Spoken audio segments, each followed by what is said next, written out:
that working? I think so, apart from you can probably hear all the background noise. So yeah, following on from the video I just did, I just posted twice. I can't really be asked to do the whole social media thing, but look at this face.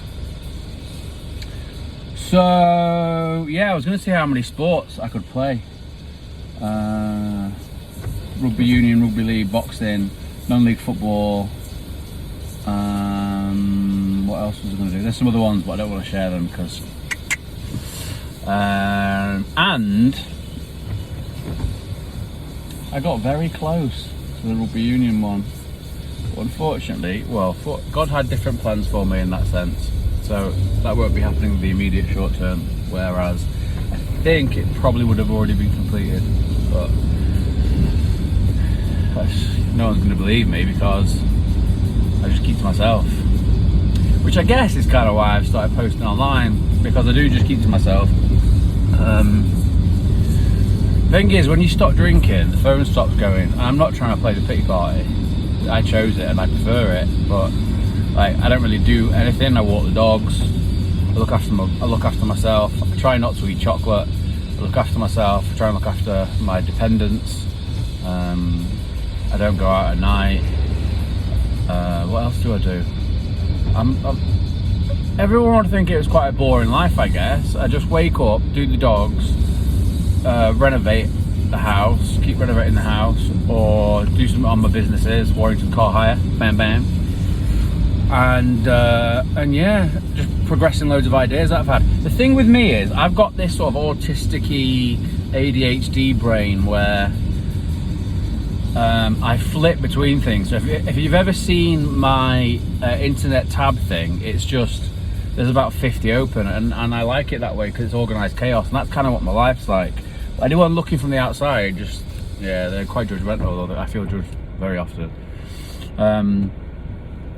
But yeah, I'm definitely on the spectrum a little bit, but that means that I can do boring stuff and enjoy it. So like, the repetitive nature of practicing skill development, I never used to be able to do it when I was a kid, but now I absolutely love it. I could sit there, well, and I have sat there all day just throwing a ball at a wall, practicing my rugby passing and stuff like that. Like, I actually really, I think the thing is, when you don't have any dopamine coming from, you know, good feelings coming from your life, if you're going through shit, then you have to find dopamine hits from elsewhere. And for me, that came in, well, firstly from looking after yourself is the first port of call for anything like that. For life lessons, you don't, look, there's a lot of people that will benefit. Well, let me take that back. Every single person on planet Earth would benefit from a serotonin or dopamine booster, and that's effectively what antidepressants do. There are a number of things that you can do to avoid needing them, because I can guarantee you that the majority of people that are taking antidepressants, I would say as many as 90%, obviously I'm not a doctor, but what the fuck do they know? But don't get me started. This big pharma just making money off us, which it is, when they're all in bed together. Where do you think COVID vaccine came from? Yeah, that was bullshit actually. Going off on a bit of a tangent here. The media is paid for, so for example, Bill Gates puts in a lot of money into the media, and that is publicly available information, for example, on the BBC website. So Bill Gates, who was a huge investor in Pfizer, who puts money into millions and millions of pounds into the media. Let's just focus on primarily England, because that's the ones that I've researched, right? I know it is publicly available information. Bill Gates puts money into BBC, right? And he's also an investor in Pfizer, so profits off the vaccine. And what was I going with that? It's a conflict of interest anyway, is what I'm trying to say. At the very least, Bill Gates profiting from the vaccine being pushed out and then paying the media companies to shove it down our throats as the people, that to me represents at the very least a conflict of interest. So why then is that being allowed? Because now it's coming out that there's loads of health implications. I've got a friend whose best friend died. He's a fit lad, and he died after the Manchester Half Marathon, right? And if you look at the statistics of cardiac arrests or cardiac problems in elite sports people, in the 2 years prior and the 2 years after COVID or during COVID, the cardiac problems went up by something like 800%. And then but then they created like this thing of anti-vax, which meant that if you thought for yourself and you didn't want to do it, that meant that you were a bad person. But actually now it's coming out that it does fuck you up, and it did fuck you up. My nan won't even take it now. My nan says it just completely fucks her up. I don't blame her. I never had it. Fuck these bricks. I don't like swearing. I don't know why I keep doing it. But anyway, Bill Gates made money off it, but there was a comment, and that's bullshit, isn't it? It shouldn't be. It's not bullshit. Stop swearing. I just sound like a yob when I do that. I think it's because I feel nervous because I am recording while I'm in the car, and obviously people can see me doing that. And for a long time, I felt uncomfortable with that kind of thing. But you guys kind of got to go with it. Embrace your shadow side. People are gonna look. People look at me all the time anyway. I don't really don't like it. I'm covered in tattoos, and because I didn't get enough attention as a kid, so it's just look at me, innit? But I think they're cool, kind of. I just wouldn't get them again. I like art. I think that's why I've got tattoos as well. I'm quite creative. I like art, so yeah. The ramblings of a man in the car, right? Well, if I was going to give you a life lesson from me to you today, it would just be, what have I been thinking today? Sleep is a big deal. It's really important to get a good sleep routine. So getting up early and going to bed early is, it sounds like this thing that we get told off for not doing as kids, and then when we're teenagers we're like, just sleep in bed all the time. But actually, if you do create a good sleep cycle in terms of you have a sleep routine, so reading something light, like an autobiography of a football manager, for example, for me, or I read the Bible actually, but if you read something light before bed, and if you read it by red light, I can't remember the science behind it, but it's calming. So you do red light reading for 5 to 10 minutes, and you'll be out like a light. The other thing is, don't scroll in bed. Scrolling, every time you scroll, you get a dopamine hit, and it stimulates the brain. So if you're scrolling in bed, a lot of people do TikTok and stuff before bed, but it will actually damage your sleep cycle. So the most effective thing that I found is red light reading. I do stretching before bed every night at the moment. I used to do it in the morning, but red light reading and no scrolling. And if you are going to go on your phone after sort of 6 p.m, I sort of try and turn it off all the time, is turn the blue light off on your phone brightness. If you hold down the phone brightness on an iPhone, you can turn the blue light off. Now blue light makes us it's almost addicting. I've heard it being described, it was created purposely so that we glue our eyes more to the screens, because unfortunately, believe it or not, we are controlled through TV, media, screens and stuff, and subliminal messaging it's not even that subtle once you clock onto it. So I think that'll be my advice, is to develop a good sleep cycle, and that's just speaking from my own mind because I haven't been able to do it of late as much. But there's always a reason not to do something. My old man used to tell me, there's always a reason not to go to the gym. There's always a reason not to do the thing. And once you get into a routine of doing it, once you get into the routine of doing it, after sort of like 21 days, it actually, because you notice the difference really quickly, especially with the sleep. Oh yeah, when your alarm goes off, get up.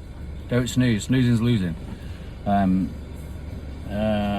Life can always get in the way. Things can always be a problem and make life difficult, and it means that having a bowl of ice cream, scrolling, watching Netflix late, things like that, they're really natural and normal, and I think a lot of us are living in lives that, you know, we aren't particularly happy with, and I suppose that's the difficulty with capitalism. Like, we all have to do things to earn money to pay the bills, and we find ourselves more often than not in situations where we aren't happy with what we're doing as a people. And I think that's what leads to binge drinking in the UK, because traditionally we've had disposable income and everyone's got money but also is pissed off and bored.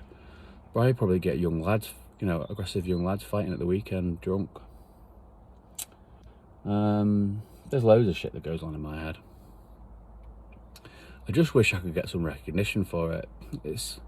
I keep being you know, things that are really important to me are nobility and honesty and things like that. And unfortunately, I believe that you build up a bit of a karma bank. So if bad shit happens to you, everyone's got the ability to choose if they want to be the hero or the villain, because they're archetypes that have been developed over time. They haven't just appeared, the hero and the villain roles. At the beginning of every movie, every like superhero movie, there's always a goodie and a baddie, and the baddie's always got a scar on his face, and the goodie's something bad, like Spider-Man's granddad dies, and then the Green Goblin, whatever they're called, has got all messed up face, like scars on the face. And you know, we all go through things in life, and if we can get to a point in our understanding of ourselves where you choose to be the hero, not the villain. So instead of being hurt and then taking it out on other people, you get hurt and then don't want other people to get hurt as a consequence. At that point, when everybody does that, everything in the whole world heals. And that's sort of like when Christianity ties in. But I've been in a very fortunate situation where I've been afforded opportunities in life that the majority of people haven't, and without those opportunities I couldn't have done all this thinking. And, you know, I'm very conscious that the marginalised are purposely marginalised, and there is a huge lack of equal opportunity, and there is a huge amount of control over the majority of people, and you know, it's wrong. You know, I'd love to be sort of a Robin Hood character and provide, you know, the powers that I was completely innocent and naive to thinking that the powers that be have a duty of care. Well, they do have a duty of care, but they don't bloody stick to it. And you know, I think, you know, over the course of time, we're all realizing that the UK isn't what it once was, and there are people that should be held accountable but aren't, and we just as the people suffer. So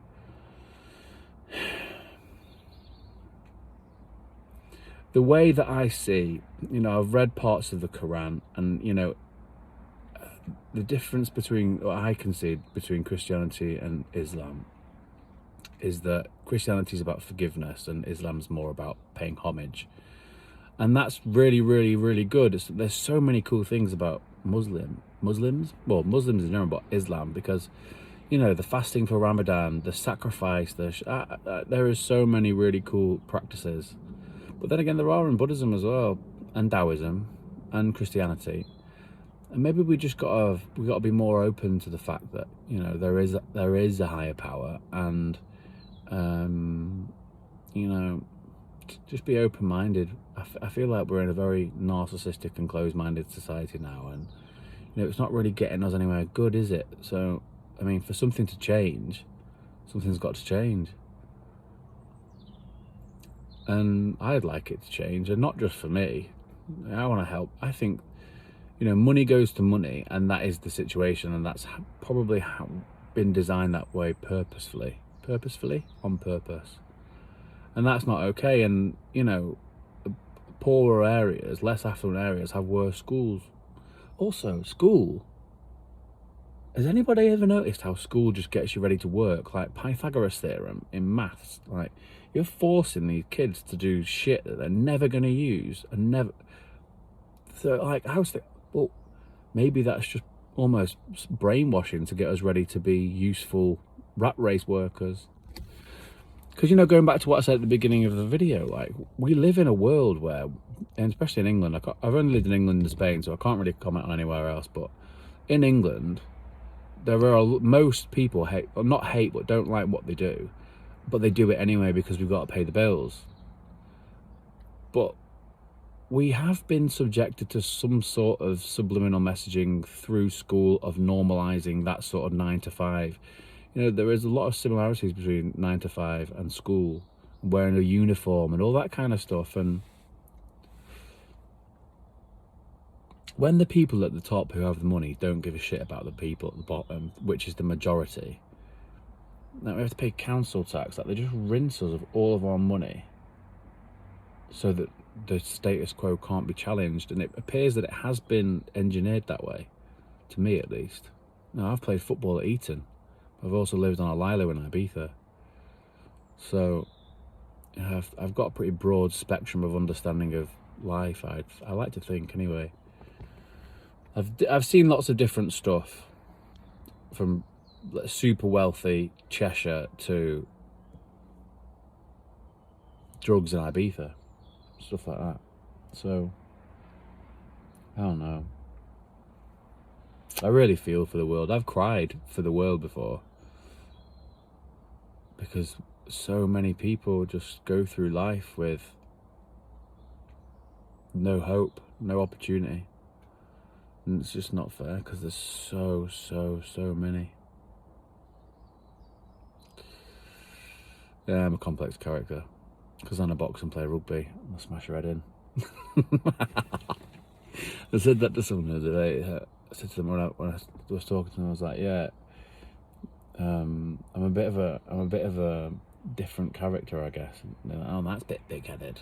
And I was like, well, it's just that I've got a lot of female energy, but then a lot of male energy as well. And I'm an empath, so I understand thoughts and feelings.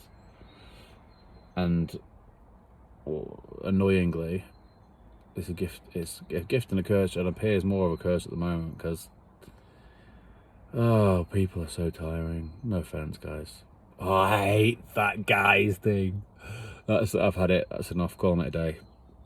That everyone said hi guys. Nah, that's enough. I've had enough. Out. BBC Radio 1, 1 Extra. I don't know where I'm going with this. I've said guys, and that's the end.